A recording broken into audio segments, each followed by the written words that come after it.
It is time to talk basketball, Vols. As my question for you, I want to lean on you for this. The season is over for Tennessee. We do have NIL that I want to discuss, but who should come back? If you're a Tennessee basketball player, who should come back? Josiah-Jordan James, Santiago Vescovi, Uros Plavsic, Olivier Nkamhoua. Those four can still come back. Is this because of the COVID year, Caleb? Yes, they all, because of the COVID. And Santiago Vescovi was actually a midterm enrollee during the COVID year. So, yeah, they all have. What year do we have to stop worrying about the dad blame COVID year? Because when you write junior or senior, and it frustrates me. So 2006, then we're done with it, right? 26, I think so. I can't remember if it's 5 years. I can't remember if it's 1920 or 2021 for basketball. I know for football, it's obvious it's 2020. But for basketball, it's either, I think it's 2021. It's so confused. All right. I'm going to go ahead and tell you, I think all those guys should come back. And I don't think it's even a difficult discussion because of NIL money. And I have a rough idea of what football players are making. I don't have a great idea of what basketball players are making, but I do have a rough idea of what football players are making.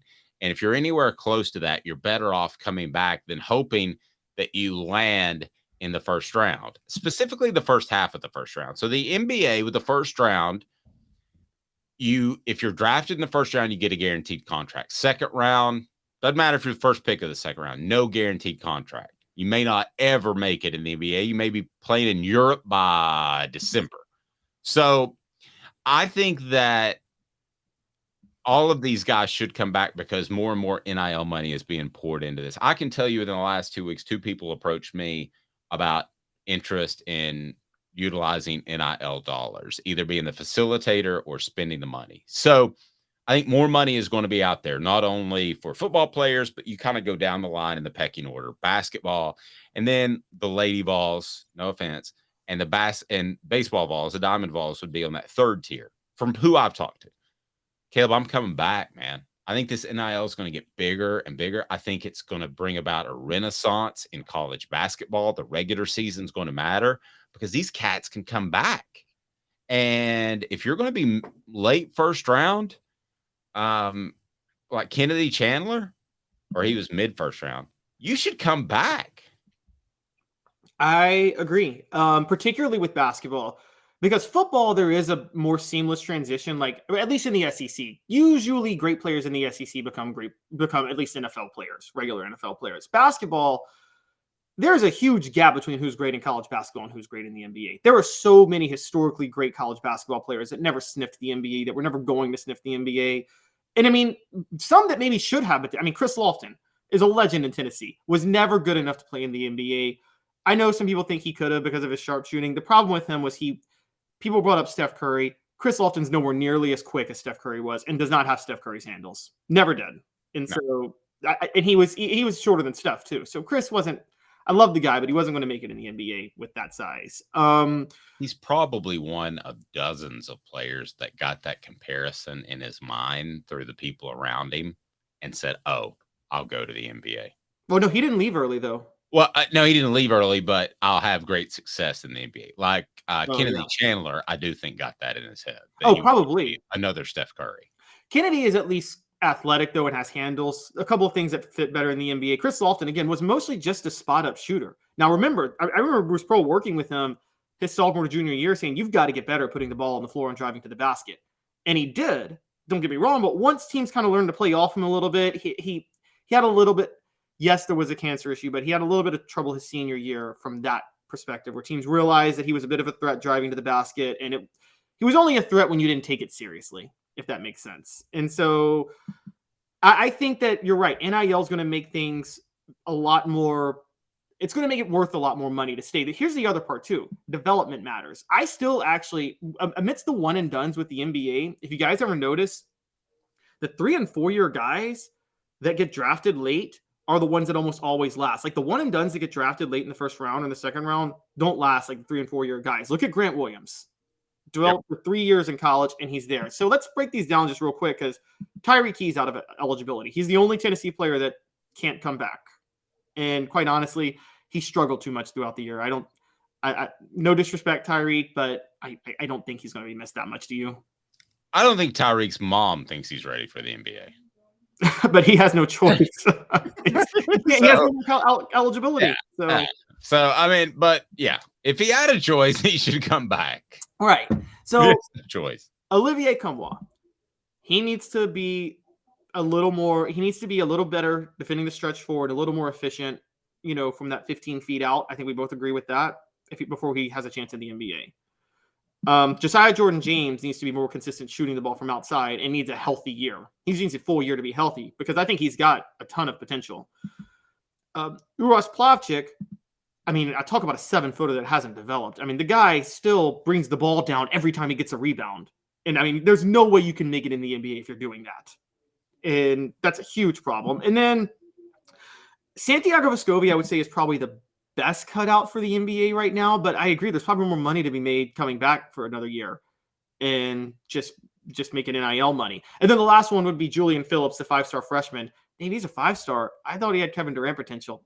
He's got to come back though. Don't you agree?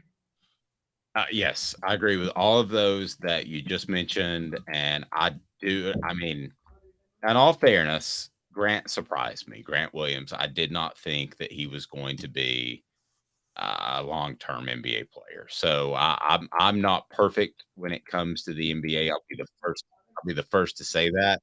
But I will say this. I don't know why we're getting feedback. I will say this though, that I just don't see a guy that just exudes NBA talent where a team would say, maybe you can't come in and play right away, but we can develop you into a player. I think they saw that out of Grant Williams because of his heart and his desire.